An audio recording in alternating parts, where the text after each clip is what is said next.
Seiring dengan pembahasan rancangan Kitab Undang-Undang Hukum Acara Pidana RKUHP, muncul sejumlah narasi yang menyesatkan dan berpotensi membingungkan masyarakat. Beberapa pasal dalam draft RKUHP di-framing seolah-olah membahayakan hak-hak warga negara.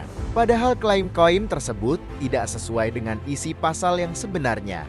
Untuk itu, penting bagi masyarakat mendapatkan informasi yang akurat dan kontekstual. Berikut ini adalah klarifikasi atas sejumlah isu yang telah beredar luas di ruang publik. Hoax, TNI semua angkatan bisa menjadi penyidik tindak pidana? Pasal 7 ayat 5, Pasal 87 ayat 4, Pasal 92 ayat 4 membuka ruang bagi TNI untuk menjadi penyidik dalam tindak pidana umum. Klaim ini keliru. RKUHP tak beri wewenang umum pada TNI untuk menyidik pidana. Hanya dalam konteks terbatas, seperti di yurisdiksi laut, TNI AL bisa bertindak sebagai penyidik, sesuai kewenangannya.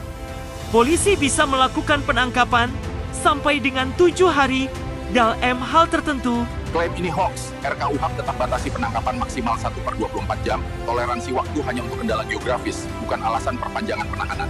Polisi bisa melakukan penahanan kapan saja tanpa izin pengadilan dengan dalih keadaan mendesak. Pasal 93 RKUHP. Alasan penahanan dipermudah pasal 93 RKUHP. Faktanya, penahanan wajib seizin hakim. Jika mendesak, bisa ditahan sementara. Wajib lapor dan minta izin dalam 1/24 jam. Tanpa izin hakim, penahanan batal demi hukum. Penggeledahan dituduh bisa dilakukan sewenang-wenang. RKUHP tetap wajibkan izin hakim untuk penggeledahan. Dalam keadaan mendesak bisa dilakukan lebih dulu, tapi harus disahkan hakim dalam 1/24 jam. Jika tidak, jadi tidak sah. Penyitaan diduga bisa dilakukan tanpa batas. Ini hoax. RKUHP tetap mensyaratkan izin hakim untuk penggeledahan, kecuali dalam keadaan mendesak. Namun, hasil penggeledahan tetap harus disetujui hakim dalam 1/24 jam. Jika tidak disetujui, tindakan tersebut menjadi tidak sah. Hak pelapor dianggap tidak dilindungi. Klaim ini tidak berdasar. RKUHP secara eksplisit mengatur hak pelapor, termasuk hak untuk mendapatkan informasi serta hak mengajukan keberatan jika laporan tidak ditindaklanjuti. Hak tersangka memilih kuasa hukum dihapus. RKUHP tetap menjamin hak tersangka atau terdakwa untuk memilih penasihat hukum.